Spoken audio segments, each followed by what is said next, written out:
Good evening, viewers. Thank you for watching. This is Women Rise Up. My name is Yedidia Nyakahangura. This show is brought to you by the Embassy of Sweden in Uganda and UN Women. Tonight we are looking at women who have beaten odds, women who have broken barriers to rise up to positions of responsibility and leadership.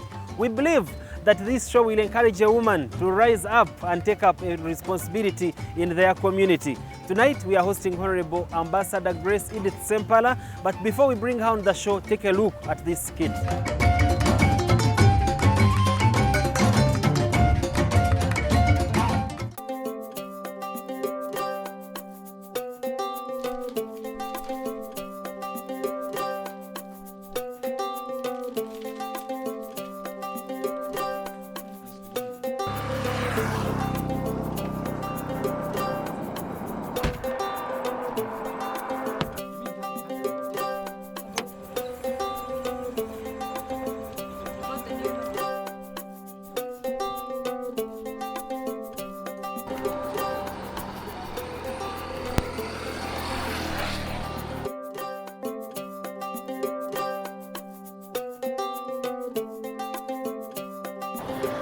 Hey, man.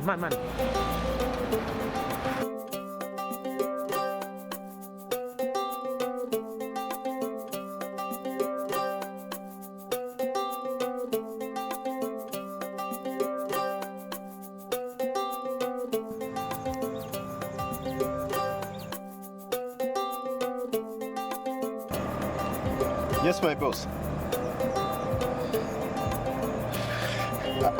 I'm not going to disappoint you this time. My car just got some little issue. I'm about to solve it. Hello? Hello?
Hello. Hello, sir. Good morning. Morning. As you can see, my car is broken. What happened?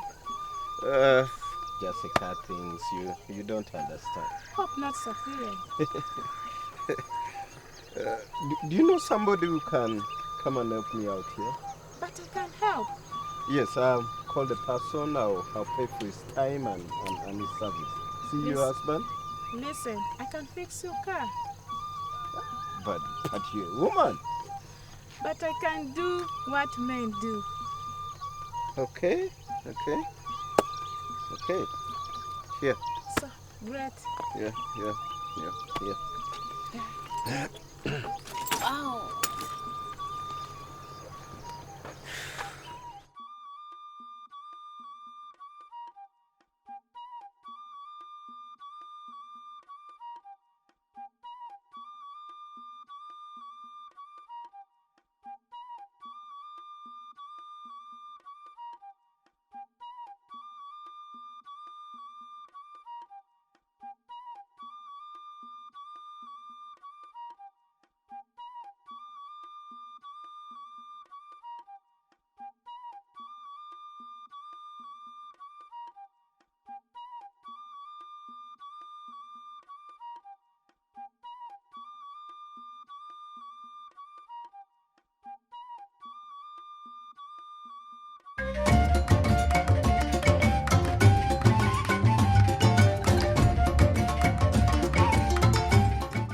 inside and start the engine.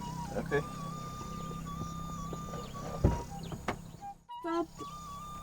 Start the steering.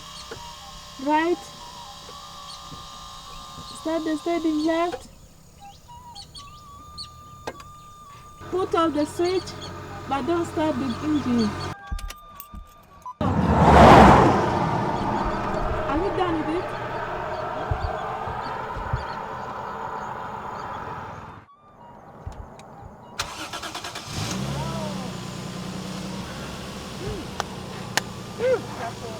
Fine with that. Where is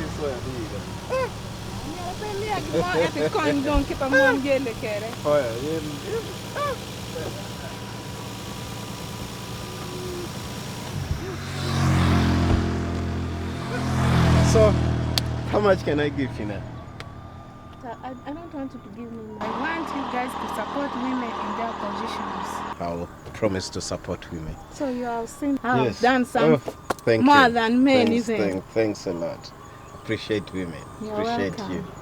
Thank you.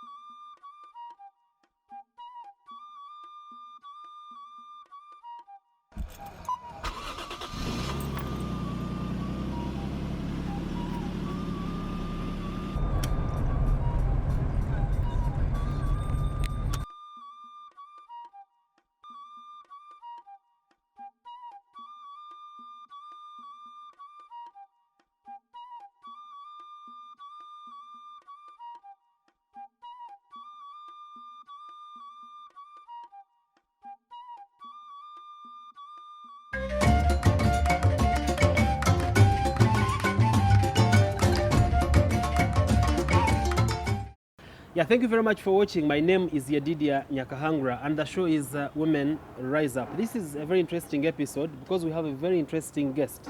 She was born in Mitiana, went to Gayaza High School for O-level, went to Nabumari High School for A-level, went to Soviet Union, currently people call it Russia, for her bachelor's in engineering, later on did master's in engineering. She went to Sweden as a refugee between 1979 and 1986, and when government changed here, she was appointed an ambassador at only 32. At first, she was sitting in Denmark, Copenhagen, representing Uganda in the Nordic countries. 10 years later, went to the US, sitting in Washington, D.C. for 10 years as well as Uganda's ambassador there. She became Uganda's ambassador to the African Union, but also representing Uganda in Djibouti and Ethiopia until in 2000, that was between 2006 and 2008. 2008, she went to the World Bank at the level of a director where she has served in quite a number of things. Actually the UN, yeah, she has worked with the UN. She has done quite a number of things. I'm talking about Honorable Ambassador Edith Grace Sempala. You're welcome to the show. Thank you. Say hi to the viewers. Women arise. Yes, I and think rise up. And rise up. Yes. Rise up, stand up, and be counted. Thank you very much. Good. I think it is afternoon here, viewers. Very delighted to be with you. Yeah, so today we are talking about quite a number of things, especially about women empowerment. This show is brought to you by the Embassy of Sweden, where she actually served as Uganda's ambassador, where she stayed in Sweden for 7 years, 79 to 86, yeah, as a refugee, but again also served as Uganda's ambassador in the same country. So the Embassy of Sweden in Uganda brings you this show in partnership with UN Women. Honorable Ambassador, let's talk about women empowerment. Of course, I think you're the apex of empowerment. If I was to give examples, because you have really achieved it all in the Ugandan sense. In your view, is economic empowerment a limiting factor for women today in Uganda? It is a limiting factor. Yes. But it is not the only factor. In fact, it is not even the most important factor as far as I am concerned. Okay. I think the most important empowerment first starts in our minds. Yes, yes. If our minds are empowered Yes. with I am able to, I can overcome, when I have challenges. When I see a challenge, it becomes an opportunity. Then, even later on, the issue of economic empowerment becomes easy. Let's talk about your story for starters, because born in a rural district and your elementary education was in actually rural schools, Yes. but eventually merged to become one of the strongest pillars in this country. What was the driving factor? First of all, I give credit to God. Yes. But God created every human being with the capability. Okay. I think I was the last born of my parents. Not the last born, but the last but one of my parents. And I think very early, I was inquisitive. I was, I always thought I can. Yes. I was a busybody, so to say. Yes. And many people very often said, they made comments to the effect that I should have been a boy. And that really annoyed me. Why? It annoyed me because I thought that you were who you were, not because of gender, not because of the color of your skin, not because of your tribe, but because of your character. When you build your character and you build your capabilities, then you can become whoever you want to be. Yeah. So in your view, are we there yet, especially on the issue of economic empowerment? We are far from being there. I'm saying that because what I notice, especially when I go to the countryside, is that the women start with the land, for instance. Women are the ones who till the land. Yes. And yet they don't own it, but also they don't own the resources that come out of their labor. Yes. So they labor, and then the husband comes and takes the money, and in most cases he uses that money not for the family, but for himself. Yes. So therefore, empowerment, economic empowerment of women is very, very critical and very important. When it comes to, say, politics, Yes. you find that many women would have made it, but they don't have resources. Yes. I mean, I cannot imagine working for my for the money, and then somebody comes and takes it and uses it for drinking, for other extracurricular activities, while the family needs that money. But from childhood, a young girl is told to always submit, even to the brother, to every male gender. How will this woman, who was not empowered from childhood, stand firm and tell the husband, no, this is our money? It is very, very important that actually we learn to socialize Yes. our daughters, but also sons.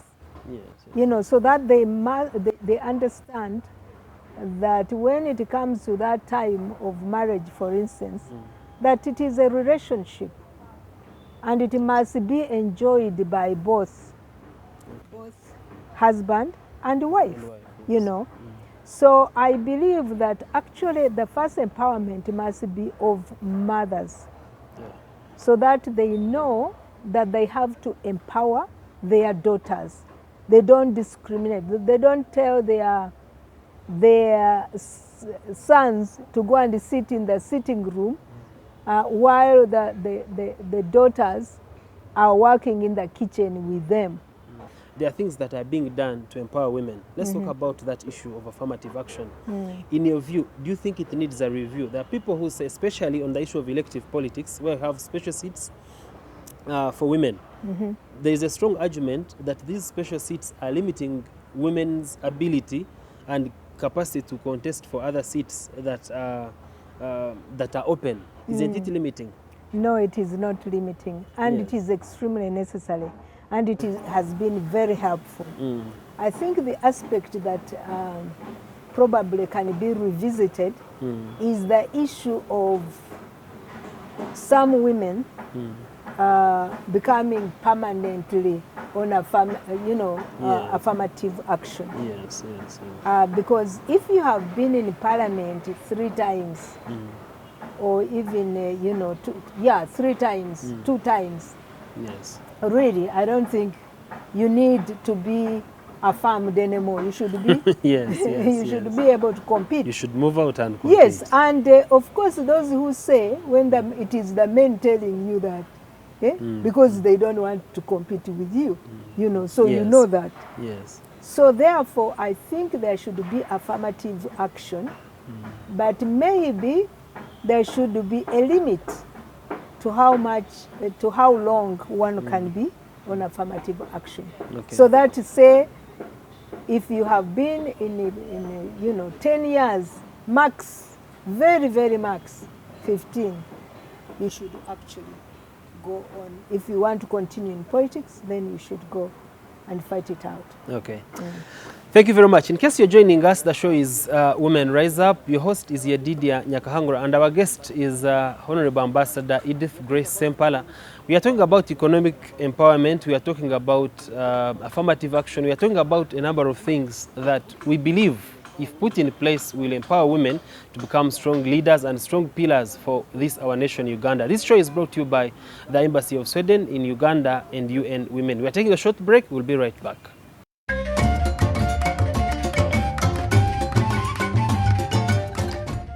Yeah, welcome back from that short commercial break. In case you just joined us, the show is Women Rise Up, and it's brought to you by the Embassy of Sweden in Uganda and UN Women. You can join the discussion. In case you joined us late, you can join the first part that we aired on YouTube. We use Women Rise Up. On Facebook, Women Rise Up. On Twitter, Women Rise Up.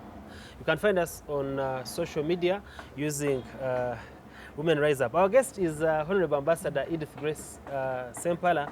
She was Uganda's ambassador in many countries. Now, Madam Ambassador, what does it take for a 12-year-old girl who's doing her P7 at Namutamba Primary School, the school you went to in the 60s, I think, or 70s, to become another, 60s. in the 60s, to become another Grace Sempala? One, I think the most important thing is believe in yourself. Yes. Believe in yourself. Believe that you can. And that, you were born with for a purpose, and that purpose can be fulfilled. Okay. Then it depends on you, because you have to be disciplined Yes. and focused on your goal, because there are many distractions. There is peer pressure, there is, but if you believe in yourself and you know what you exactly want, you'll find yourself that you, instead of being influenced, you are always the influencer. Yes, yes. It's true in Africa, we are seeing ladies emerge. For example, we have seen in Liberia, they had a woman president. Yes, sadly. Tanzania does have one. Ethiopia, they have one. We had the vice president here. We had a speaker for the 10th parliament. So we have seen these people emerge. But also, it's also a fact that the ratio of men to women in leadership in Uganda is still so low for women. Yes. In your view, what are some of the other limiting factors that are limiting women to emerge as strong leaders, not only for political offices, but even in other offices? I think one of the limiting factor is lack of mentorship. Mentorship, yes. Because I always said that it is a double jeopardy always. You have to work extra if you are a woman, in order to be able to achieve more or less the same like a man would have achieved. Yes, yes. So that discipline is very, very important. That mentorship is very, very important. And I would encourage girls to be go-getters, If, for instance, you have seen say me, you have seen me, Yes. you can, and you want to be like me, or you want to be, you know, achieve what you think I have achieved, Yes. feel free to reach out. Did you at any time get special treatment because you are not only an ambassador, but you are a woman? Did you get any special treatment because of your gender? Mostly, you know, no, not really because of my gender, I think. But in Yes. the Nordic countries, they respect women. Okay. Yeah. How was it in the even- US? I think you even served in at the a time US, when there was even- Clinton. Yes. Yeah. Bill Yes. Clinton. Yes. Bill Clinton with Yeah. the wife who was very dynamic, Yes, who yes. is very Hillary, dynamic. yes. Yeah, Hillary, who later on became a Secretary of State and a presidential candidate. So I actually have never felt that, you know. Of course, sometimes you would go and people think you are the wife of an ambassador. The ambassador. Then they are waiting for the ambassador. Yeah, they are waiting. When They you're can already there. come, they can come, and because, you know, you happen to be at the reception and maybe there is no other person, they think you are a receptionist and so forth. But, you know, that doesn't really matter when you Yes. have a mission, Yes. when you are driven by a mission. So, you know, those kind of what I would, you know, you just laugh them off and, yeah. And you Madam keep going. Ambassador, unfortunately, time is racing against us. Okay. I don't know what pieces of advice you would like to leave to a young woman who is watching this show. And truth is, your story is very inspiring. Now, I don't know the last pieces of advice you would like to give to a young woman who is watching this show.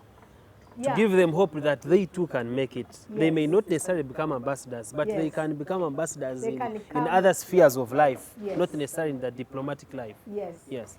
First of all, let me talk to fathers and mothers. Empower your daughters. It is very, very important for them, but it is important for you too, because women, we never forget our parents. True. Two, let me talk to the girl out there. Believe in yourself. Believe that you can. You are created with some greatness in you. Be disciplined, be focused, work hard, reach out, you know, to whoever you admire or whatever you want for mentorship. That is possible. And I think women of Uganda, who, you know, of my category, we must also try to reach out to girls Yes. and to mentor. It is not that, you know, always that you need economic handouts, but I think you need, most importantly, empowerment of your mind so that you know you can, and then experience, I mean, you know, advice, because know that actually there is no one who makes it without a challenge. Challenge is, actually challenges are opportunities if you look through them, if you, yes. So I wish you all the best, and the opportunities are always there. So don't always concentrate on what you don't have. Concentrate on what you have. What you have will give you what you don't have. Thank you very much, Madam Ambassador. It's a big pleasure to have you hosted. And thank you very much for your kind words and words of wisdom that you have shared with our audience. My name is Yedidia Nyakahangura. The show is Women Rise Up. It's high time we stopped judging people because of their gender, because of their color, because of their tribe, because of their social backgrounds. No one applies to be born a woman or to be born a man, to be born a Mnyankore, to be born a Muganda, a Muteso. Those are, you know, secondary things, but the primary thing is the gift that is within us that we can use. And your gift might be different from the other person's gift. Let's appreciate people's gifts, not their gender, not their color. God bless you.